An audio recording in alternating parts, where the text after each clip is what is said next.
Manchester United crashed back down to earth after a disappointing 1-1 draw in London against Fulham. Let's break down this letdown performance at Craven Cottage, sir. Look, it was a tough one for Ruben Amorim's men. I thought we came out hot in the first half and then faded. We did get the own goal. Banking went off of Muniz in the 58th minute, but United had to do better. Fulham were going into the game. They were coming at us. I felt like we didn't have quite the adjustment, and we lost the midfield in the second half. Couldn't get Sesko involved. Weird 11 from Amorim, but we got to push on to Grimsby Town. Games are coming thick and fast. We've got a game midweek, like you said, a good opportunity to rectify things, but it wasn't clicking. We didn't show the same level of physicality and I think energy level that we saw against Arsenal. This is what everyone was fearing. We know we can get up for the big sides, but at the games on the road against mid-table fodder like Fulham, that's where our bread has to be buttered. That's where we got to be picking up 3 points. Let's get into that starting 11, sir. Only one change from the 11 from last weekend against the Gunners, and that was in the form of Amad Diallo coming on for Delo. But why don't you walk us through the 11? Look, we're going to get into the Fulham recap and break it all down. Some fans are losing their mind. They think the manager should be sacked 2 games in. Look, good Lord, we've seen some tough football. It's been a bad couple of years, maybe a decade for Manchester United, but the muppetry, the social media, it's kind of going nuts. It's like, even I am harsh on this team and a manager from time to time. I don't like to see bad football, but man, we got to give it more than 2 matches.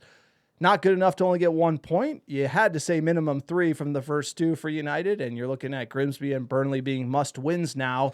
But we saw something against Arsenal. We saw something in the first couple of minutes here. Yes, the manager deserves criticism, but we got to keep our heads here.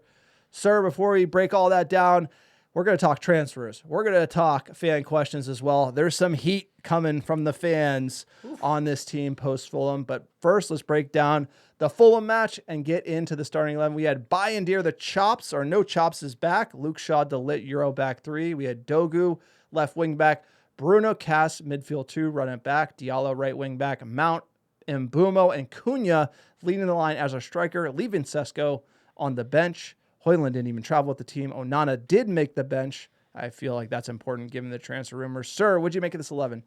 You know, I was hoping to see Benjamin Šeško up front. I was hoping to see our new look front 3 play together for the first time. I understand why the manager is trying to go slow with that. The Mount, Cunha, and Mbumo trifecta looked pretty effective, and with a lot of energy against Arsenal. They started the game with a lot of energy, so I wasn't shocked to see a lack of changes there. Onana, I thought you'd see Onana at this point, given the fact that Bayindir had that big error, but his passing was pretty good against the Gunners. No big surprises. I thought there'd be more changes, maybe a couple more, but it was just one. Amad Diallo, it makes sense on paper. It wasn't super effective, though, in this at least first half of football, where we did get a penalty and somehow didn't convert. Sesko, 70 million. Start the lad. He's ready. That's my vibe. I thought Diallo was a little aggressive on the right wing back, but, you know, let's get into the match. United come out of the gates hot. I thought Mount did very well, linked up with Cunha in the 2nd minute. Bruno teed up Cunha. Great chance, blasted over. 3rd minute, Mount lays it off. He hits the post. United rocking in the first 10 minutes. We're starting to see this click. You know, the attack looking well. Mount doing his job. 13th minute, Fulham had a few chances. Bayindir, great kick save. And a Butte reminded me of De Gea on that one. That was strong from Bayindir. And then he found Cunha over the top with an amazing ball. Cunha probably should have scored, but Leno did very well to save. That was it, really. We had an amazing spell in the first 15 minutes. We were on the front foot, winning the ball, getting it behind Fulham, taking it to them. But after that, United faded in the first half. And we've seen this before. We've seen United even in spurts last year, given how disappointing it was. We'd play well for 10, 15 minutes, not get a converted chance and actually get a goal. We needed the goal today. Cunha could have used one. He was definitely our most threatening player throughout that first half. Bayindir with a great ball over the top. I thought that was the one. But then Fulham settled in, and I thought our energy levels dropped. Our press dropped, and we kind of were going through the motions for large parts of that first half. And their chance, right, the one with the Bayindir foot save, showing that they could cut through that midfield quite easily, which happened time and time again throughout this game. So the big moments, though, of the first half service, from a corner, there was a VAR penalty awarded to Manchester United. It was a bit, you didn't think it was a penalty. I think it used to not be a penalty. One of the United players, I think it was Mount, was picked up and kind of like suplexed. Ragdoll. I think they call it a ragdoll, WWE ragdoll, off his feet. So VAR awarded a penalty. I think in the modern game it is a penalty, but I would prefer fewer calls, especially fewer VAR interventions. But United did get the call, but it didn't go our way. But so Bruno sets the ball down, and then the ref Never seen it. Chris Kavanagh. Kavanagh bumps him in the shoulder. Never seen this ever. Ever. Bruno was pretty calm about it. No, just kidding. He lost his shit. Then skied the penalty. He said it didn't have anything to do with it, but we all know, look, Bruno Fernandes, one of his weaknesses, he's kind of hot-headed. He went off at halftime, then came out after halftime, then kept giving it to the referee about it. He did not even calm down after the 30-minute halftime break. I felt like the manager might have thought of subbing him just because it feels like this moment he lost his head here. For me, the VAR intervening in set piece fouls is just one of those lines where you almost don't want to cross it, because then everything turns into a foul.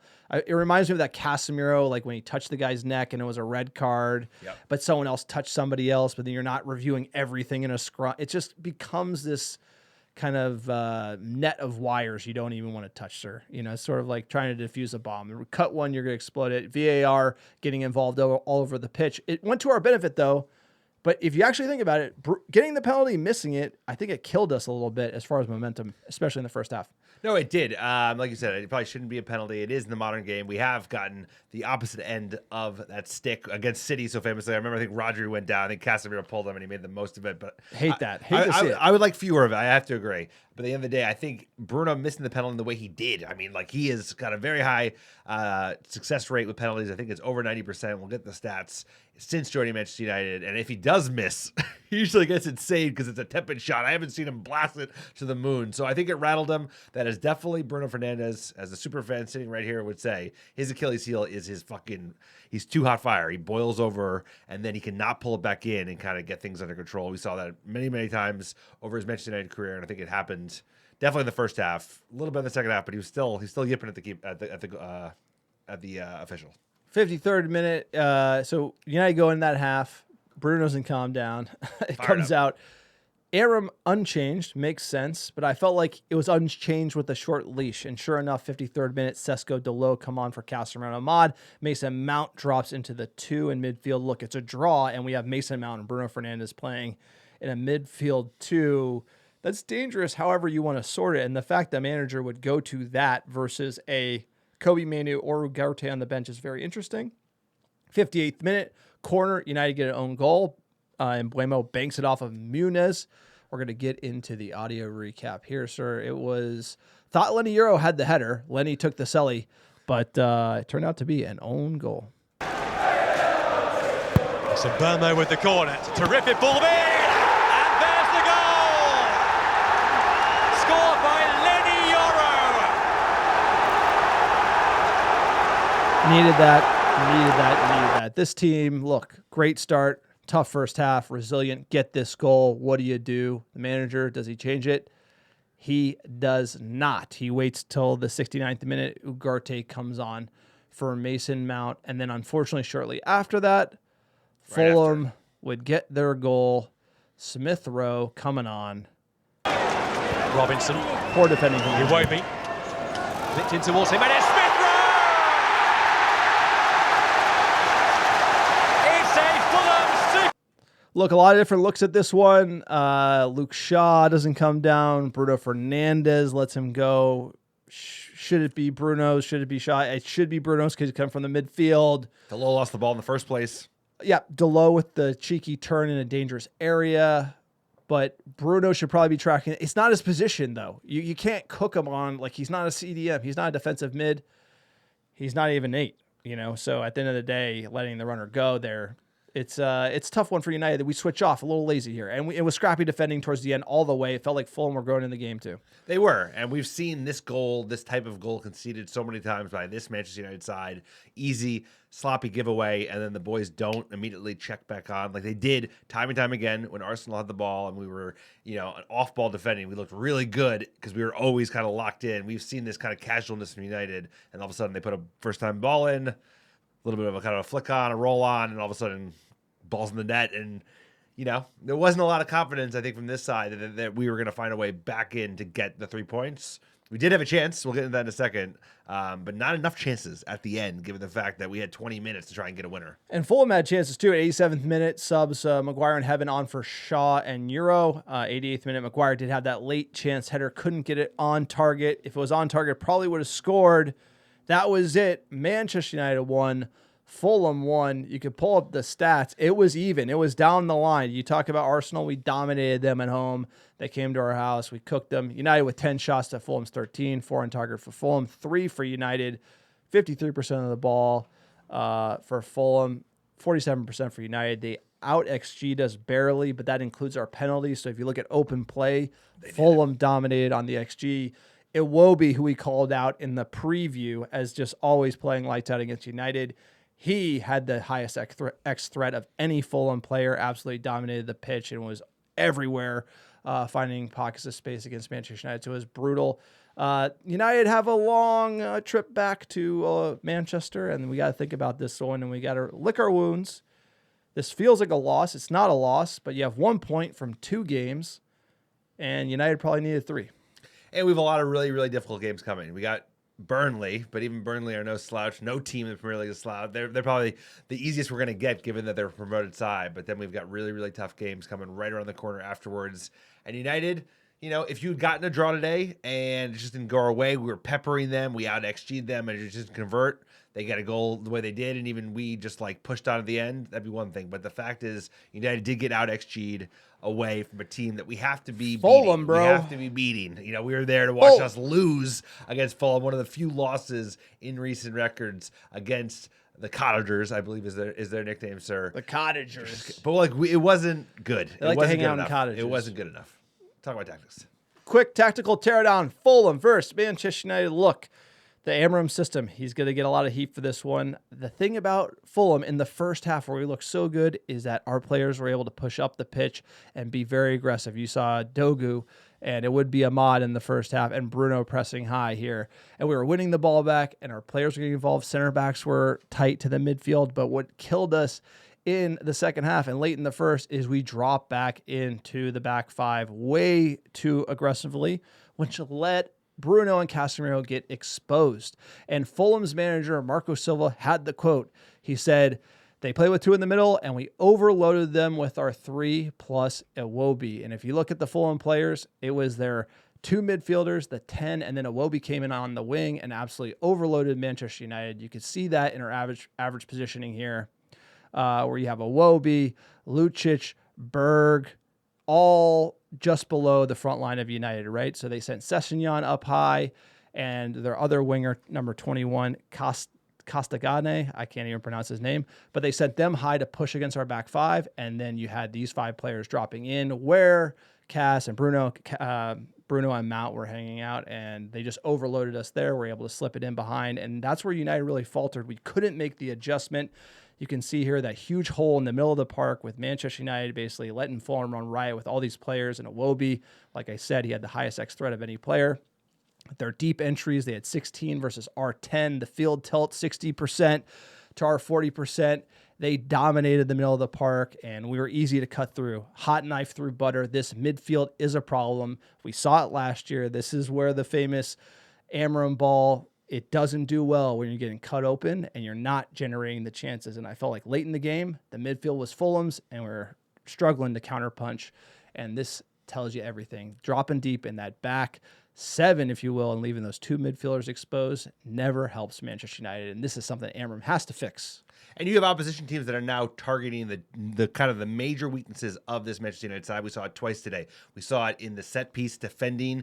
In that first half, they were going after Bayindir time and time again, and he was flopping on the ground. I'm shocked that we did not concede a goal then. If they got a good chance, they probably would have scored a goal in that first half. And at the same time, the midfield, once again, being a vulnerability, being an area where opposition teams can exploit, and they know this now. You know, so this has to be something that we fix.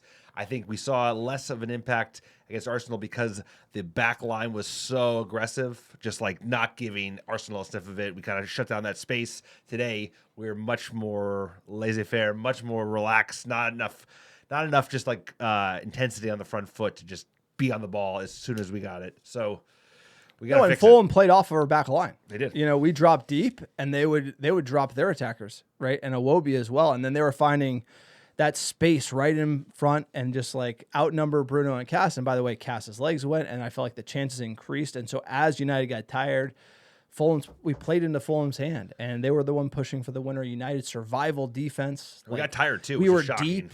And it's like you said, we have to push up high. We have to win the ball. We have to be going at them. We have to be brave, have our center backs jumping to midfield, making these challenges. We saw that in the first 15 minutes, and it was awesome. It was like great football for Manchester United. Some of the best football we've seen them play since I can remember, but it's got to last 90 minutes. And, you know, I did say to you when we did the live stream, can they keep this up? And unfortunately, they couldn't. They could not. But let's listen to what the manager had to say in the post-match presser here. Just your thoughts on that first of all, please. It was a tough match. I think when we scored the goal, we forget about maintaining the way we should play. We were just thinking about maintaining the results. We want to win so bad that we forget about maintaining the possession, try to push the opponent. We just gave a little bit the game to Fulham. We started really well until the goal. I think we were a good team. We can do better. After the goal, I think, again, we were just thinking about maintaining the advantage. We cannot do that. You obviously prioritised this summer the attacking part of your team, but the goals have not been easy, and I appreciate that Cunha in particular was unlucky, one of which he made himself with the ball out of the sky. Are you concerned that the problem of not scoring last year is still there? No, I forget about last season. I think the feeling is there. Like you said to you, when we were playing the game, we scored a goal, and I didn't feel that the team was more confident now to face the game. We were more concerned about now we are winning, we need to hold on the result. The goals are going to, we are going to score goals because we are creating so many chances, and that is the most important thing. And then, totally agree. Create chances. Look, Amorim called it. He said we had the result in our mind, and like we dropped deep. We dropped deep. We let Fulham find that space. We let them onto us, and that was the issue. You know, United as a team, it's that panic in our head. You know, we haven't won a lot of games under this manager, and I feel like this team was thinking, oh, we're up one. We really need the result. We're dying for the result, and they changed. But sir, let's get into the last word on this match. Give us the good. What'd you have? You know, I'm looking for some positives out of this match. Like I said, I think Cunha, a real threat across these first two matches, especially in those opening 15, 20 minutes. He could have easily had arguably 2 goals, definitely should have had 1. So he looks a real signing.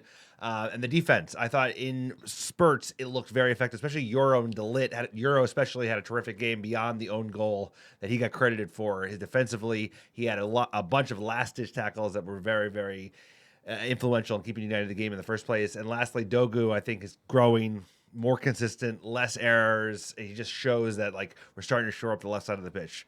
Bad. Let's get into the bad. Goalie's still an issue. Bayindir looked vulnerable once again. I thought I did the bad.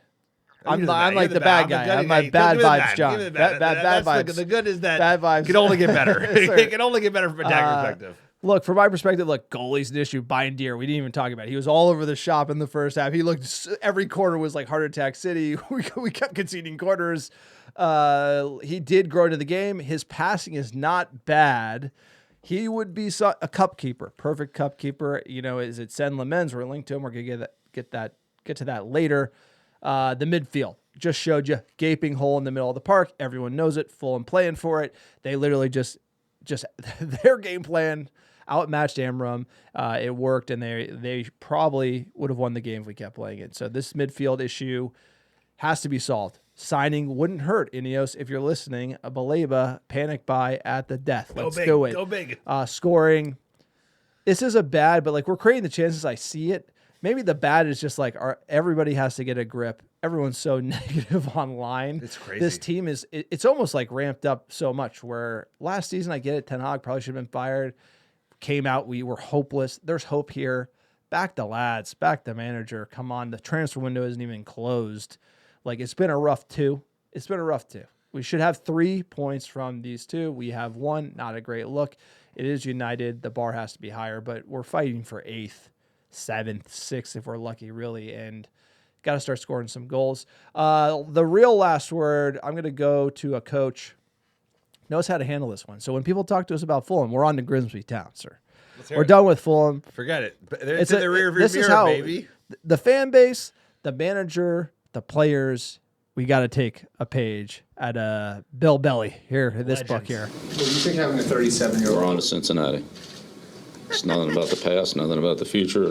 Right now, we're preparing for Cincinnati. Okay, do you feel like the talent you have here is good? We're getting ready for Cincinnati. I mean, there is an element of like what European football coaches could pick up from the American game. And it's not just even like, answering. it's like Simon it is Stone, the answer. on Don't to give him on nothing, to bro. Grimsby Don't- Town. Don't give Simon Stone a goddamn thing. I have no idea what that sound was. Oh my God, that's all right. Okay, doing it live, sir. The kids' YouTube. It's the kids' YouTube. We're doing it live on the Grimsby. podcast. Look, we need that mentality as fans. Look, Fulham sucked, not great. Lads showed some wet noodle. Like on to Grimsby Town. Hey, we're not gonna. This team is not going to be like, I know everyone wants to buy the Kool-Aid that like everything's fixed by signing 3 players, but guess what? We got a lot of bluffers. We got a wet noodle vibe at this club. Like there's a lot of issues in the team and the squad. It's going to take a long time to turn it around. I wish it could happen overnight. We could just go on a run and win 21. Most likely that will not happen. That's why let's just beat up Grimsby. Let's get Sesko a brace against Grimsby Town, have a laugh, beat Burnley, and then be frisky in a derby. That sounds about right to me. Fulham sucked. It's on to Grimsby, sir. It is Wednesday, August 27th, noon Pacific. We're not going to get a lot of midweek games because we're not in Europe. And actually, we have to play this game because we're not in Europe. But it's going to be Grimsby Town away at Blundell Park. I love the name, Blundell Park. It Sounds says made up. 1889. The Blundell Park on the coast. A little bit about Grimsby Town. Sir, before we do that, let's get into the weather. Let's go to the weather. It's going to be, where are you going to watch it? Let's talk about the game. Grimsby Town versus Manchester United, EFL Cup, second round. Blundell. That doesn't even sound real. Wednesday, August 27th, 12 p.m. Pacific, 3 p.m. Eastern. It's on Paramount Plus TV. You know, the cares of European football. I actually unsubscribed because we don't have Europa League or Champions League, but I'll be they acquired resubscribing. the rights. They did. And I think they had them last year as well. But we'll be watching on Paramount Plus. The weather, low 60s, good chance of rain. We're going on the South Coast. And we're, of course, playing in the EFL Cup, sir. Tell us about the EFL Cup. We have a cup to win. You know, we have a piece of silverware. We're not winning the league. We might as well go for another EFL Cup. Yeah, the English Football League Cup, a.k.a. the Carabao Cup, which is sponsored by a energy drink that doesn't taste that good that you can find in the UK, kind of like a Red Bull that has a weird aftertaste. It's open to any club within the top 4 levels of the English Football League system. And we are in the second round of it.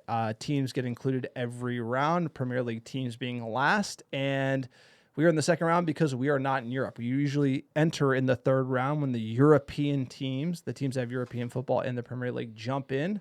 So we're going to be jumping in against Grimsby. Look, you got Leeds versus Sheffield Wednesday. A lot of League 2, League 1 matchups. Preston North End, Wrexham. A lot of people like Wrexham.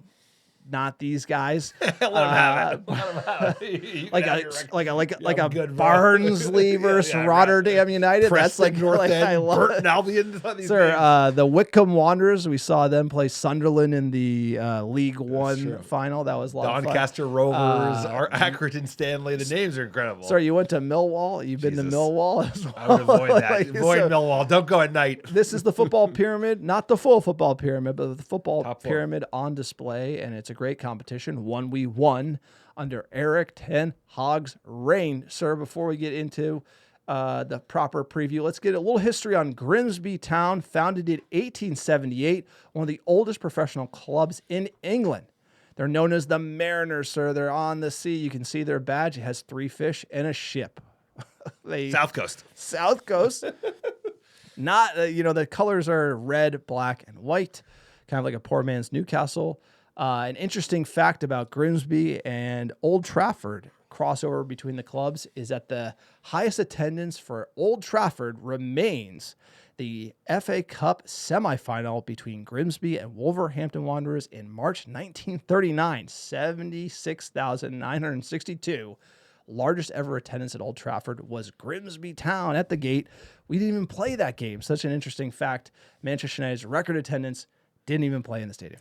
It's a historic club, a small club, of course. But, when we go back to the 11 versus 11, what our history is playing this team in the last, since the inception. We haven't played them in quite a while. So the history goes back, but we haven't played them really, I don't think, in the last, 80 years. So it'll be fun to see Grimsby. Hopefully we'll roll them. Stadium should be a riot. 8,500 seats, all seated. Yeah, away. Great experience. This is what the Fulham period is all about. I mean, this is wonderful to see these type of stadiums, see the fans, learn about teams you didn't even know about, the Mariners. I bet you can get I bet you can get a great meat pie down there on the South Coast. They know a thing or two. It's either great or bad. It's usually bad. It's either the best meat pie you ever had, or it's going to get you sick. Last season, Grimsby, they finished mid-table League 2. We should comfortably be beating them. It's a shame Antony isn't called back to celebrate in front of the Grimsby Town fans. Him and Wout Weghorst. Let's get into the manager, David Artell, head coach. Sir, tell us about him. 44-year-old former center back, best known for his lower league playing career, including spells at Morecambe, Crewe Alexandra, and Rotterdam. He's actually a Gibraltar international. He made his Gibraltar debut back in the day, and he's guided Crewe to promotion in League One in 2020 with a strong focus on youth development. And then he was appointed as the Grimsby boss in late 2023. His task has been to steady the ship. Looks like a guy who knows how to steady the ship.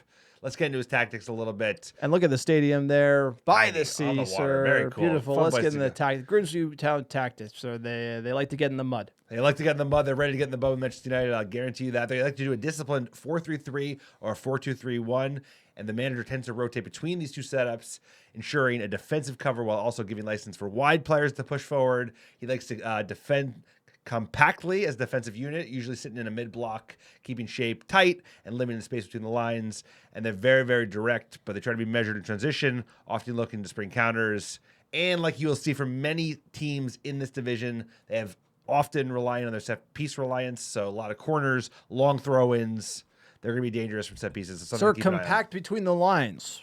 Sounds like Amorim could take some notes from the Grimsby Town. Gotta be able to break them down, The Grimsby Town manager, lifetime versus Grimsby, 116, drawn 6, lost 15. We do not have their record. We do not have their record. Look at the games, though. Played them a lot as Newton Heath pre-1900, which is unbelievable. And the last time we played them, 1948, we drew 1-1 in the League Division 1. What incredible history against Grimsby Town, sir. Ones to watch. You've been scouting Grimsby Town. Sir, the scouting report goes deep on the Mariners in the South Coast. We're looking at their high scorer at the moment, 25-year-old Jays Kabia. He has 3 goals in the first 5 games of League 2. He's their threat. He was their front man for their most recent game in League 2, and he's the player to watch.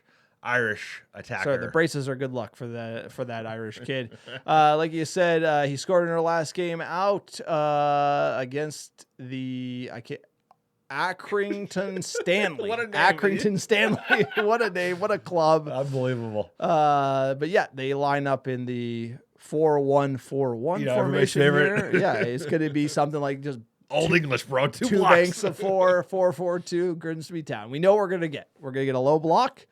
Need to break him down. Need to get Sesko's goal, the Slovenian freak. Going into the 11, sir. Oof. Who are we going to play against Grimsby Town? Last time out against Fulham, we talked about it. Bayindir, Shaw, Ligt, Yoro, Diallo, Casemiro, Fernandez, Dogu, Mbumo, Mount, and Cunha.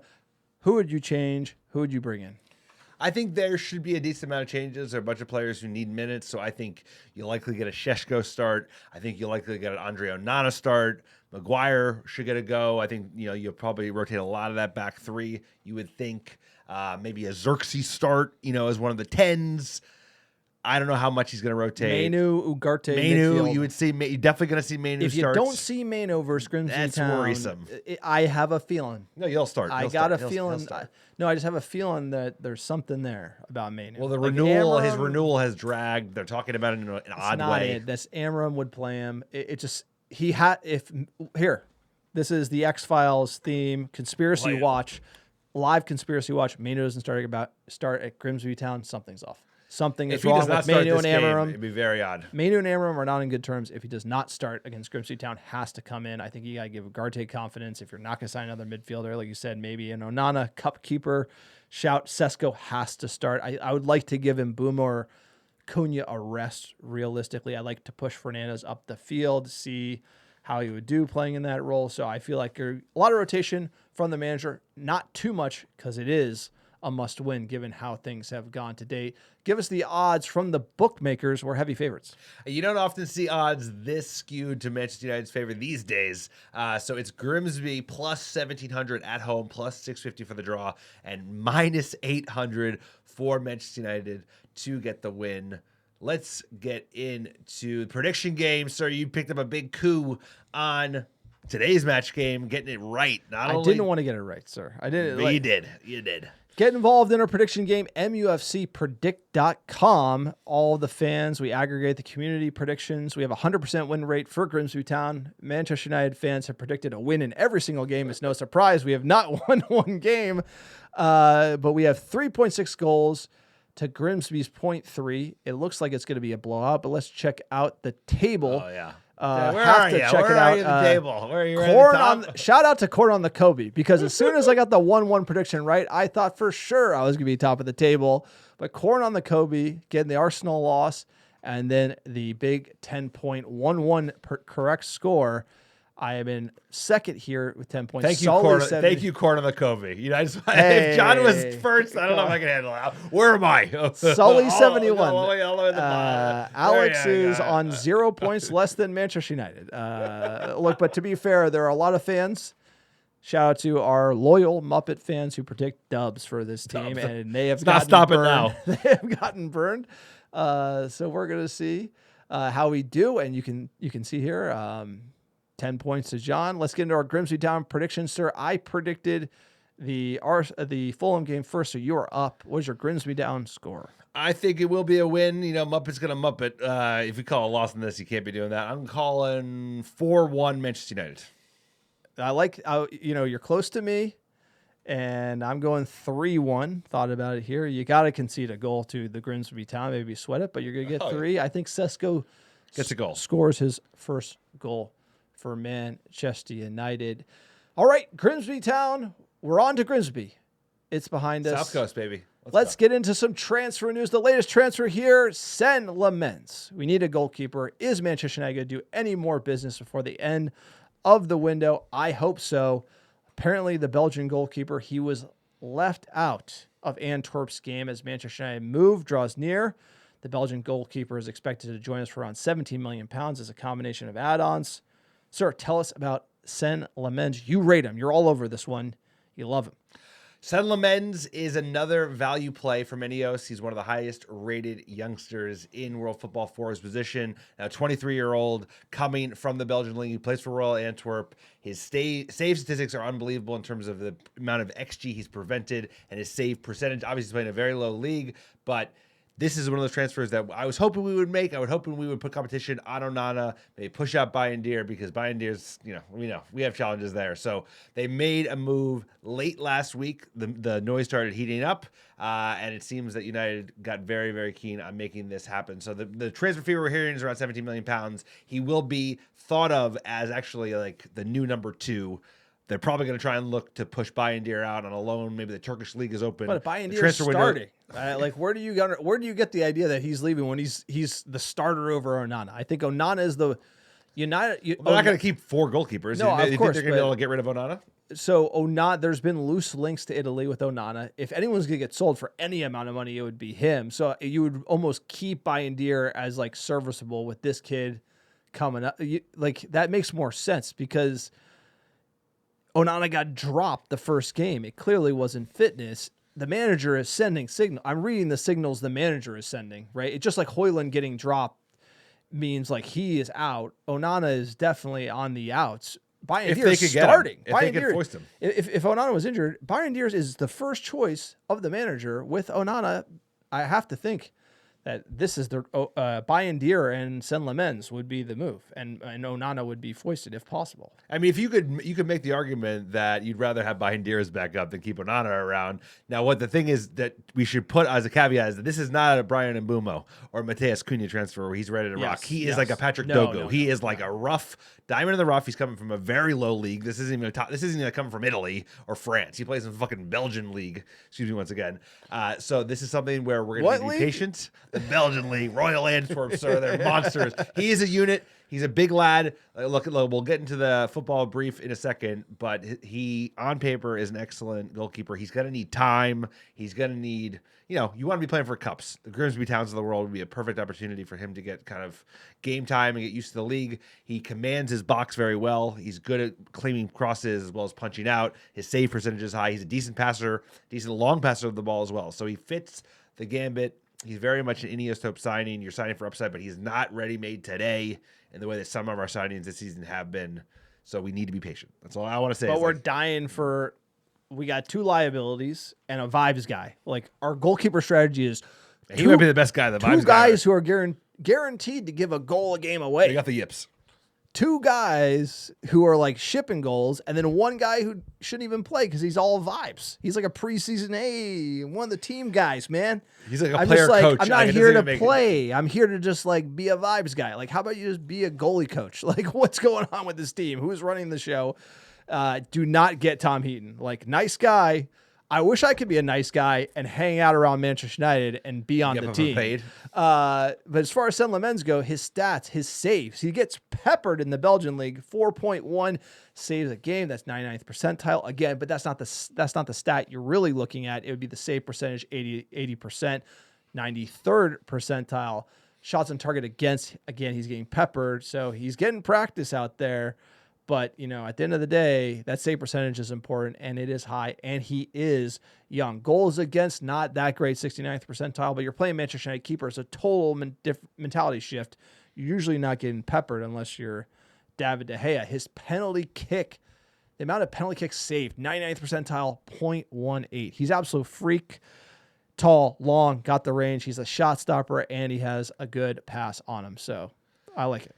And he's not, like I said, he's all about upside. He's a really competent goalkeeper, but he's not going to be the number 1 guy, steady state, tomorrow at Manchester United. It's a big job. We know how hard it is when you've seen how many goalies we've chewed up and spit out, but he has everything he needs to become a great goalkeeper. I love the scouting. The fee is good, 17 million pounds, roughly is what we're hearing. Makes total sense given the weakness we have in that position. And also, he is good at the areas the goalkeepers we have right now are not, especially in the box, getting bullied in the box. That has been the biggest weakness, even for Onana as well, beyond the errors. It's like we've given up so many chances from corners.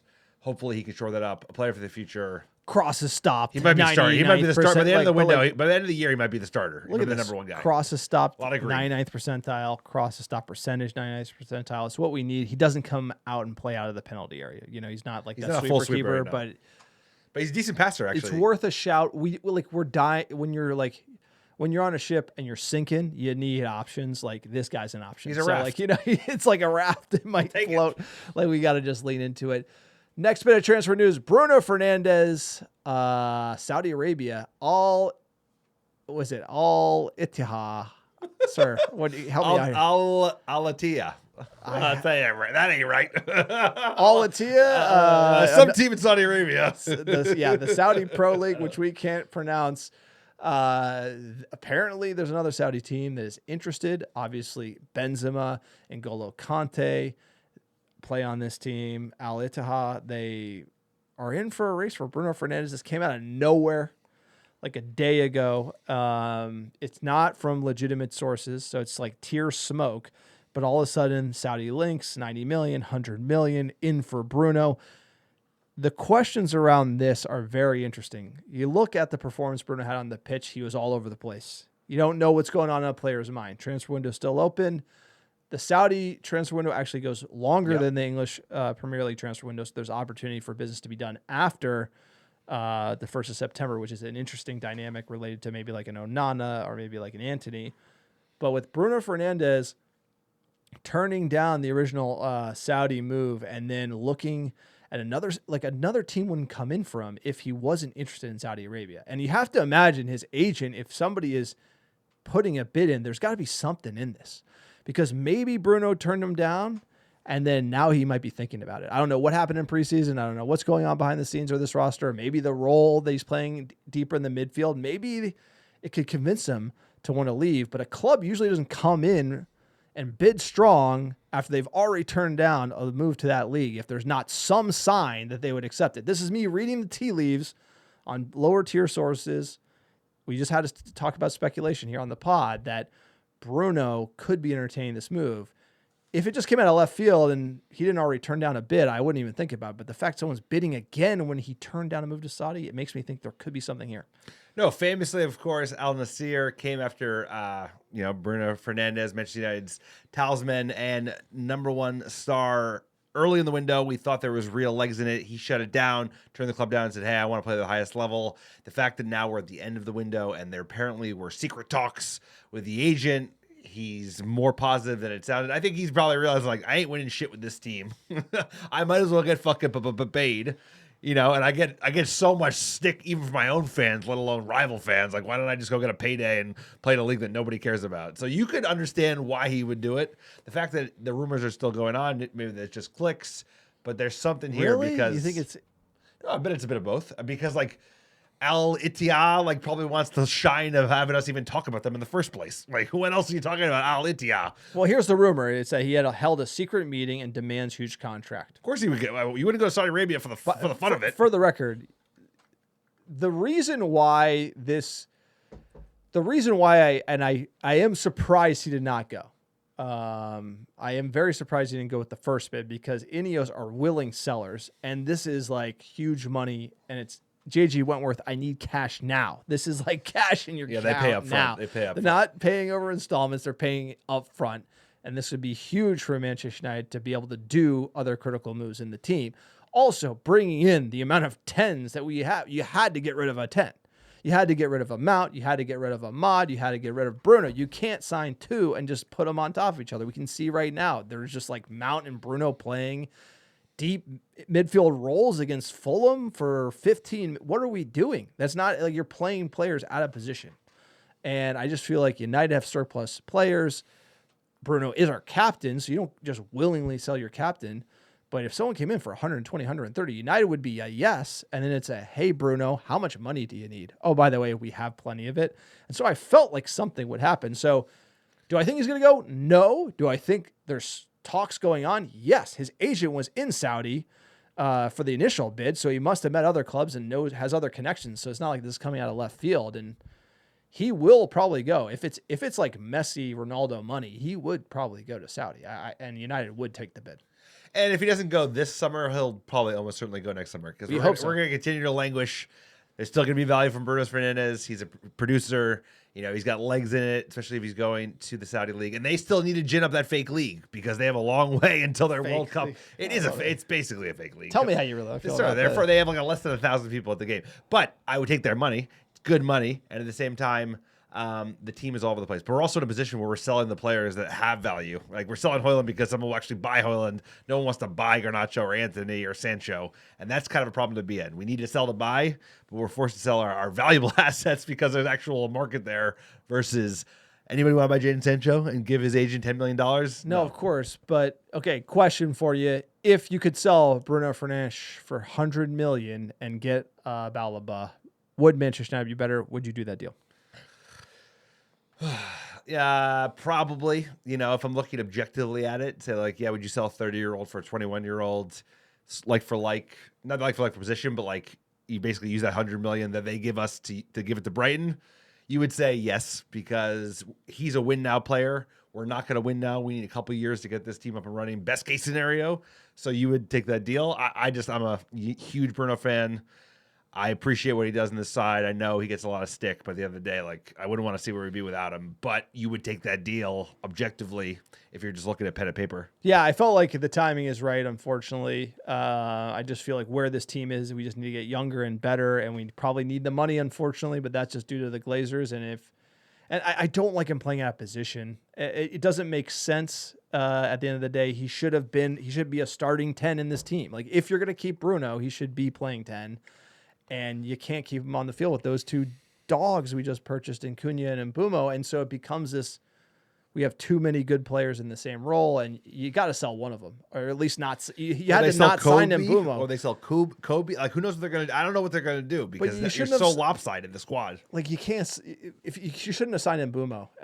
Where's the director of football? Oh, yeah, we fired that guy. And this is kind of when you get into, like, the FIFA math where you're like, you're taking Bruno, put him at 6, Manu goes from a 10 last season to 6. It's just all over the shop, and we got to be a little crisper, and I think you probably have to move players in surplus roles. But, sir, let's get into our bomb squad update. It's really bomb squad plus Højlund. I'm not throwing Højlund in the bomb squad, but this is probably the players Manchester United have deemed surplus to requirements and need to sell.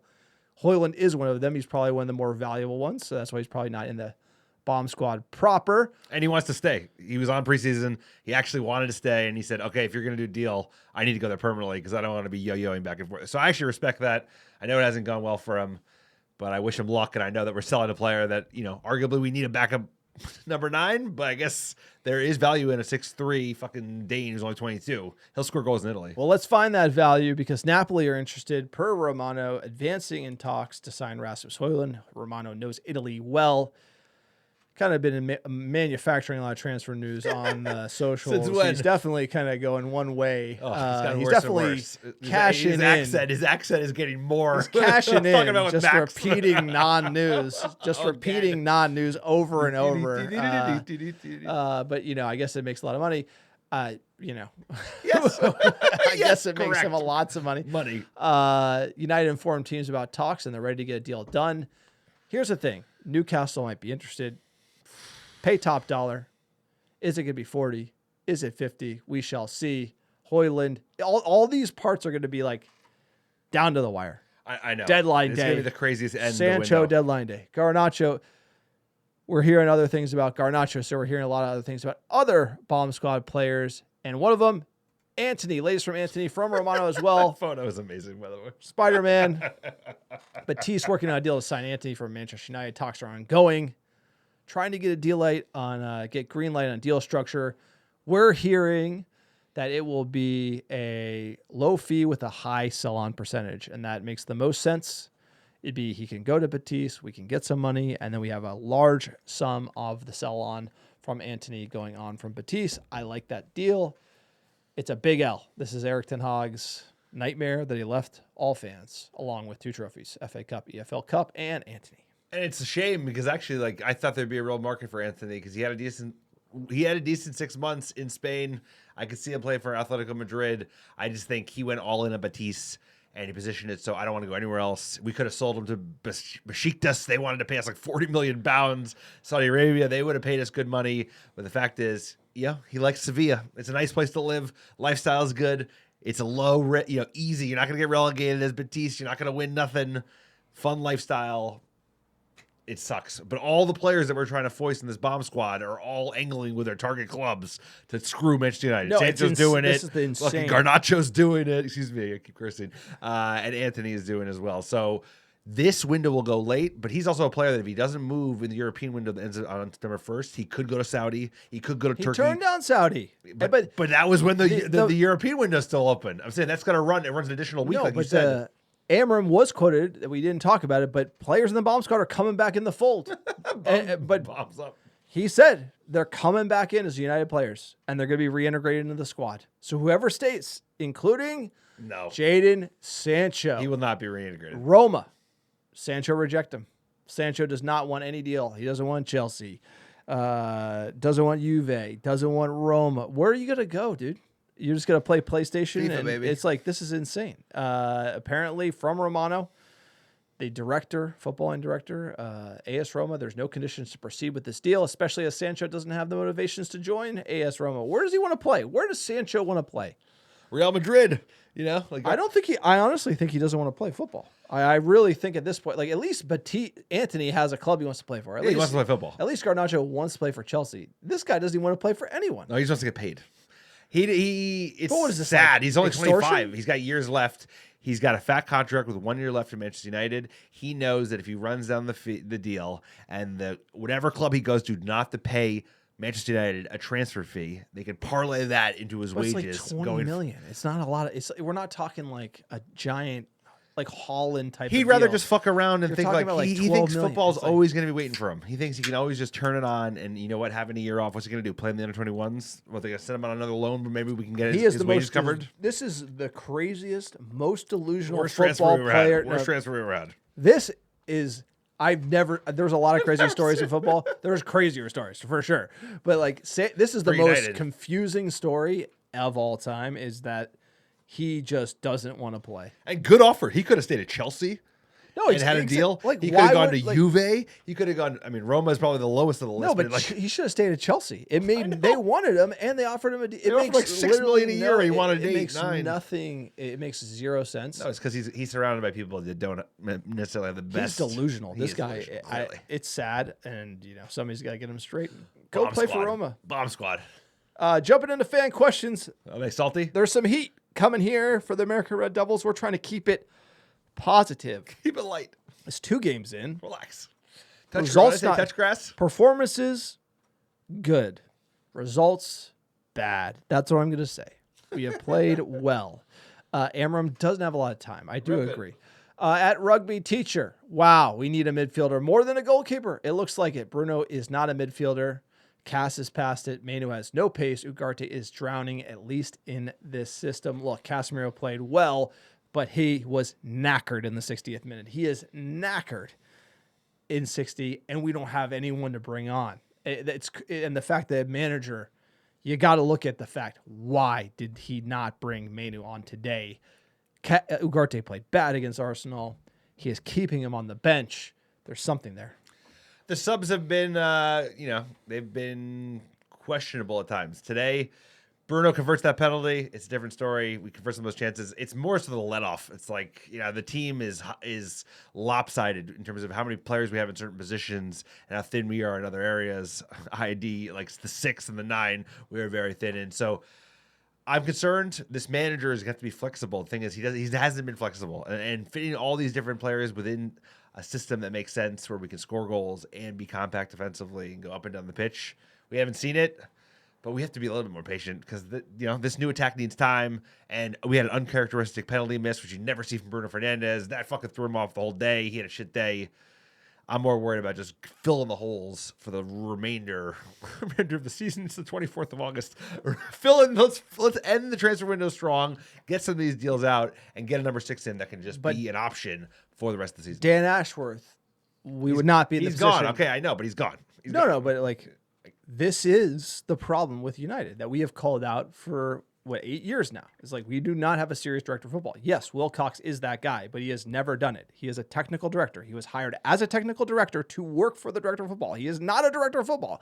He is not close to being the director of football of Manchester United because he's doing the bidding of a rich owner who's saying, go get me this guy, and signing more 10s like he's playing FIFA. And that's just the way it is, sir. We have to get away from it. The squad cannot be lopsided. We have to be getting unlopsided. And this is something that forever we love the vibes of it, and it hits us in the mouth every season that we have an incomplete team and we're not signing critical positions. At Brad Guy 666, positive outlook. Chances we had were close to scoring and unlucky. Bruno never misses PKs. Build off this and smash Burnley. Negative outlook. We all got fooled with preseason buzz, and this team still can't score and lacks mentality and killers. I want to be positive, but I don't. No, look, that's a great one. It's a mix of two, right? It's like, it's not ever one thing. There are positives, there are negatives, and we need to figure it out. Yes. It's like, we're not as bad as we everyone is saying we are. We're not as good as we looked a week ago. We're somewhere in between. Manage your expectations appropriately. We're not a top 4 side. We're not a 15th place side. We're somewhere in the middle. So just like, it's gonna be a gauntlet of season. But my criticism goes to the owners and the front office because Amorim should have a more balanced squad in front of him. And when you start seeing the midfield already impacting, and United, we leave a lot of key positions late in windows. What did they do all in the January? time. I mean, think about what they did in January. They sent out all these attackers. He was really fighting with one arm behind his back. We had no one to score goals. We couldn't. That was the biggest issue. Even as the defense started to get short up in the last 2 months of the season, we could not score goals. But even signing Sesko and then shipping Højlund and not bringing in a replacement for Højlund and to be like, we're going to run it with 1-9 crazy the whole to get rid of season. Højlund. It's actually kind of insane to get rid of Højlund. You have one striker the whole season. You brought in a new young kid. You brought a new young kid for the league. It's nuts. You should keep Højlund, by the way. It's only because we can't sell anyone else. Yeah, like why would it's really like just the front office is more frustrated. Look, Amorim deserves criticism, his system, but he does deserve time. But if you look at the roster, It's already impacting us. And United leaves so much critical business late. We always leave these, we like treat the first couple of games before the transfer window as just like, all right, let's just go with this. And then it blows up. And then we're like panic buying at the deadline. It's like United do this way too much. At Timo United, I backed the manager, but it's concerning. We've scored 0 goals in the first 2 games, excluding the own goal at Fulham. I don't have the answer, but it's not my job to find it, sir. What do you make of this one? Scoring goals. Biggest problem we had last season. In a long list of problems, it was the number one problem, and it's going to come together. You have a whole new front three. They need time to kind of gel. We need to be a little bit patient. This fan base has no patience. They haven't earned a lot of patience, the United side that is, because we've watched so much bad football for so long. But we have to stick together and not eat ourselves, because it's already like I'm a little concerned about how hot it's gotten so fast. Like, I think people need to relax. It was he's coming into the season with a 38% win rate defending and bottling the final. I'm not talking. I'm not necessarily behind Ruben Amorim. No, I like Ruben Amorim. I like him too, but I'm not convinced yet. What I'm saying is we just need to be patient, because if he is going to turn around, he's not going to turn around in a game. But he should have been back to the, like, if he gets Baleba and Senne Lammens, like, and he has a 38% win rate, you got no leg to stand on. But right now, as you look at the team, like, a lot of people playing out of position, and, you know, I don't know if he's stubborn or... He's definitely stubborn. Like, the Mainu thing feels weird. That is the non-starting Sesko and the Mainu thing. It's like, that's his stubbornness, and you can't... And just like Ten Hag, it's like, you can't just, like... Ten Hag was like, well, I can't play good.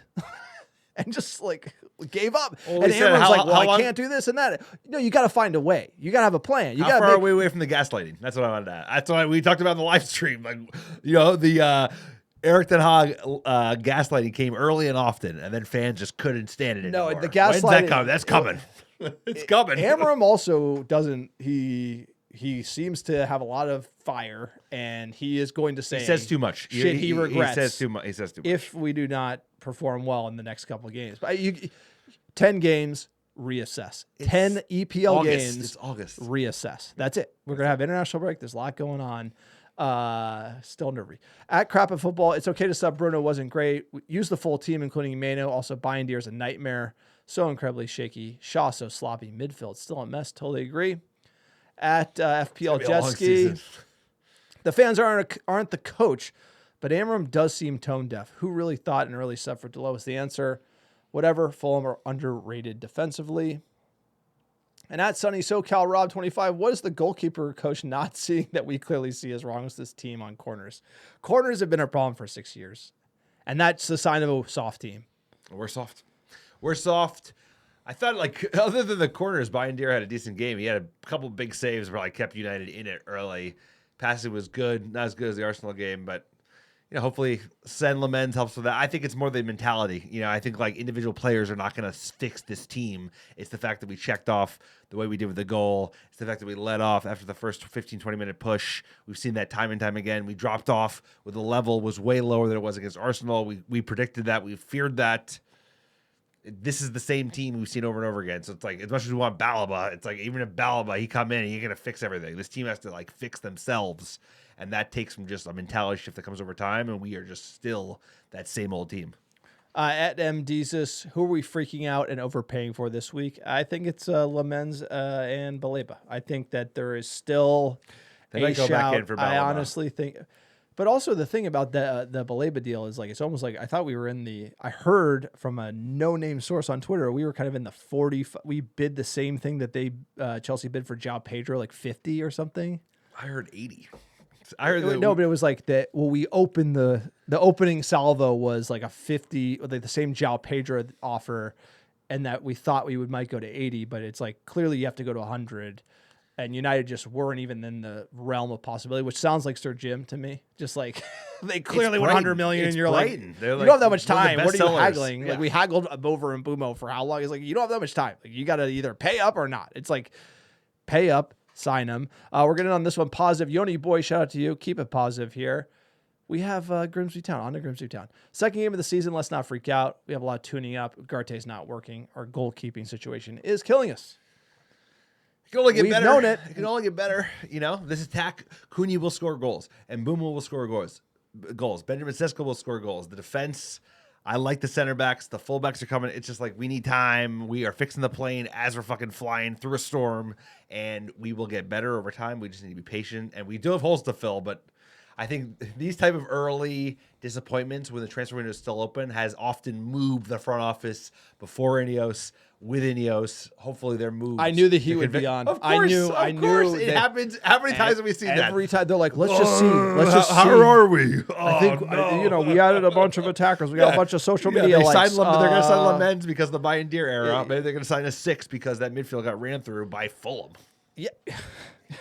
Fulham, bro. Fulham. You're not going to City, not I'm Chelsea. Sir Jim's like, why did you play? Like, Sir Jim. Harder. Sir Jim is literally in the weeds here. Look, that's it. That's the podcast. Appreciate everyone listening. Look, it's always darkest before the dawn, and it hasn't even gotten that dark yet. We're going to get there. Support the podcast. Check out our newsletter, americadevils.com/newsletter. Sign up. You get an email in your inbox. Top Manchester United stories, some stats, lots of other fun things to boot. Support the podcast, sir. Check out our store, AmericanRedDevils.store. Grab some merch, grab a hat. Also, check out our Patreon page. You want to go even further for the pod, support independent fan content. Keep our voices out there. Patreon.com/AmericanRedDevils. We do it all by ourselves. No special interests, sir. We don't pull punches talking about this club. All Muppet takes are our own, sir. Don't ask what the Muppet Take can do for you. Ask what you can do for the Muppet Take. Give us our top 10 downloads last 7 days. And all Muppets are welcome. We appreciate all the Muppet American takes. Devil community. Number one, how you doing? Chicago, Illinois, Los Angeles, California, Dublin, Ireland, Brooklyn, New York, Charlotte, North Carolina, New York, Melbourne, Australia, Atlanta, Georgia, Oslo, Norway, and last but not least, Orlando, Florida. Appreciate all the American Devils listening week in, week out. A lot of football games coming thick and fast. We got Grimsby, we got Burnley, and we got some big games. So the boys better figure it out. We got some good opportunities to stretch our legs. Fulham should have been that, but these next 2 games, we got to start seeing some goals. We're always leaving it. We're always leaving. So we're cramming for the test. Come on, we're it's always the next one. It's always the next one with this team. Next year, it's all coming together. Take that money, take that Saudi money and run, Bruno. Sir, I would. We are the Busby Boys. Let's go. Everybody have a great week. Let's go.